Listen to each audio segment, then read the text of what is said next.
வாழ்க வளமுடன். பேராசி ஆனந்தி அன்பழகன், திருவண்ணாமலை. இன்னைக்கு சிந்தனையாக நாம் எடுத்துக்கூடிய தலைப்பு ஞான களஞ்சிய பாடலிருந்து 69வது பாடலாக அன்பு வழியில் பொது உடைமை.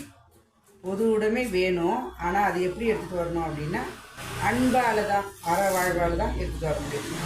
அதை எப்படி எடுத்துகிட்டு வரலான்னு சுவாமிஜி அழகாக எல்லாருக்கும் விளக்கமாக சொல்லியிருக்காரு.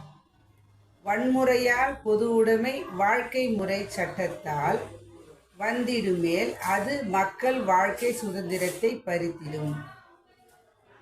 தன் முறையால் விளைவறிந்து தான் அந்த முறையை ஏற்கும் தரத்தவத்தாய் மக்களை தகமை தக்கபடி பண்படுத்தி அன்பாலும் பண்பாலும் அறிவாட்சியை மலர்த்த அச்சமின்றி பகையின்றி அழிவின்றி அறவழியில் நன்முறையால் பொது உடைமை நாளனைத்தும் மலர்த்திடும். நல்லோர்கள் வல்லவர்கள் நற்றதவத்தால் முளைத்திடும் அப்படின்னு கொடுத்துருக்காரு. வன்முறையால் பொது உடைமை வாழ்க்கை முறை சட்டத்தால் வந்திடுமேல். வன்முறையால் எதையுமே சாதிக்க முடியாது. அது அவங்களுக்கும் துன்பம், மற்றவர்களுக்கும் துன்பம். அந்த துன்பம் ஒருத்தருக்கு ஒரு தவறு செஞ்சோம் அப்படின்னா அது நமக்கு தான் வரும். அப்போ வன்முறை தேவையில்லை. ஆனால் பொது உடைமை வாழ்க்கை முறை சட்டத்தால் வந்துடும். எப்படி வரும்? அது மக்கள் வாழ்க்கை சுதந்திரத்தை பறித்திடும். வன்முறை வந்தால் மக்கள் வாழ்க்கையோட சுதந்திரத்தை என்ன பண்ணுங்க? பறித்திடும். அந்த நிலை இருக்கக்கூடாது. சுதந்திரமாக மக்கள் வாழும்பொழுது தான் அறிவாட்சி தரம் உயர்ந்து நிற்கும். அவங்க அறிவாலையும் சரி உடலாலும் சரி உயர்ந்து இருப்பார்கள். தன்முறையால் விளைவறிந்து, தன்முறையால் விளைவறிந்து ஒரு செயல் செய்கிறோம் அப்படின்னா அதுக்கேற்ற விளைவை நம்ம அனுபவிச்சு தான் ஆகணும். அப்போ நம்ம என்ன பண்ணுங்க? தான் அந்த முறையை ஏற்கும் தரத்தவத்தாய் நாம் அந்த நிலையை ஏற்கக்கூடிய தரத்தை தக்கப்படி என்ன பண்ணுறோங்க? நாம் வழிவகுத்துடணும். அப்போ மக்கள் தகமை தக்கப்படி பண்படுத்தி மக்களுக்கு ஏற்ற போதுதான் அவர்களுக்கு பிரச்சனை இல்லாமல் துன்பம் இல்லாமல் அவர்கள் வாழ்க்கை சுதந்திரமாக அறிவாட்சி தரம் உயர நாம் என்ன பண்ணுங்க? நாம் அவர்களுக்கு பண்படுத்தி அன்பாலும் எப்படி அவங்களுக்கு நம்ம சொல்லணும் அப்படின்னா அன்பா பண்பாலும். அன்பு என்பது அதுவே மலரும். பண்பு என்பது அவங்க சிறு வயது முதல் அவங்க தன் வாழ்க்கை முறையில் பயன்படுத்தி வந்த ஒரு நற்பண்புகள். அதெல்லாம் அறிவாட்சியை மலர்த்த அவங்களுக்கு நம்ம அன்பு பண்பு அறிவாட்சி தளத்தை மலர்த்தணும் அப்படின்னா மக்களுக்கு எப்படி தரணும் அப்படின்னா அச்சமின்றி. அச்சமின்றினா என்னங்க?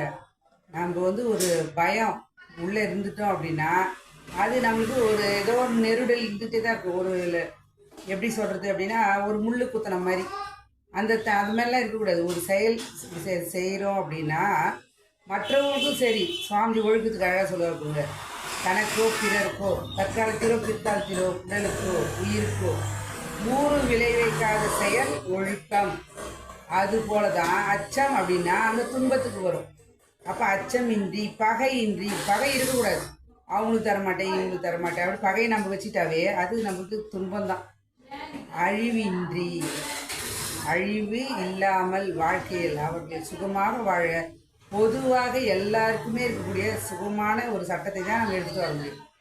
அறவழியில் எவ்வளோ அழகாக சொல்கிறாங்க. அறவழியில் தான் கொடுக்கும் பொழுது தான் அது சிறப்பாக போய் சேரும்.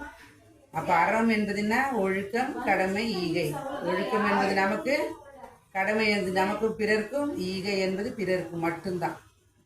நன்முறையில் நல்ல ஒரு முறையில் சமுதாயத்துக்கு ஏன்னா நம்ம இன்னைக்கு ஒரு சமுதாயத்துக்கு செய்கிறோம் அப்படின்னா பிற்கால சங்கதிக்கும் சேர்த்து தான் அதை நாம் செய்கிறோம். பொது உடைமையை அனைத்தும் மலர்த்திடும். நம்ம இந்த மாதிரி அச்சமின்றி பகையின்றி மக்கள் நல்லா இருக்குன்னு சொல்லி எண்ணத்தை வைத்து செய்தாலே அது என்ன பண்ணுங்க? பொது உடைமையாக எல்லாருக்கும் சிறப்பாக மலர்த்திவிடும். நல்லோர்கள் வல்லவர்கள் இவங்கெல்லாம் பார்த்தீங்கன்னா நல்லவர்கள் வல்லவர்களாக எப்படி இருக்குங்க? இருக்கிறது பெருசில் சமுதாயத்துக்கு தன்னை பயன்படுத்தி கொள்ள வேண்டும்.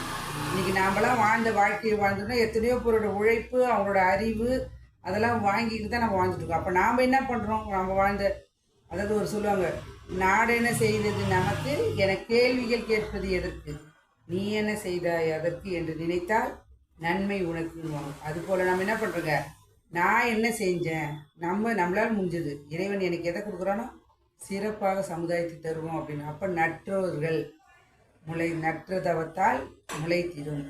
ஒரு விதையை போடுறோம் அப்படின்னா அது என்ன பண்ணுங்க, அது நேரம் காலம் சூழ்நிலை எல்லாமே அமைஞ்ச பிறகு சிறப்பாக முளைத்திடும். அதுபோல் நாம் இன்றைக்கி ஒரு நல்ல ஒரு எண்ணத்தை போடுறோம், அன்பு வழியில் தான் பொது உடைமையை சிறப்பாக கொடுக்கும்போது தான் அவங்க வாழ்க்கையில் அவங்க சிறப்பாக இருப்பாங்க, மற்றவங்க சிறப்பாக வாழ்வாங்க என்று சொல்லி நாம் வாழ்த்தி வாழ்த்தி வாழ்த்தி நாமும் வாழ்வோம், சமுதாயம் வாழ வைப்போம் என்று சொல்லி இந்த அற்புதமான வாய்ப்பை அளித்த இறைநிலைக்கும் குருவர்களுக்கும் இதுகாலம் செய்யும் அனைத்து அன்பு உள்ளங்களுக்கும் நன்றி நன்றி நன்றி.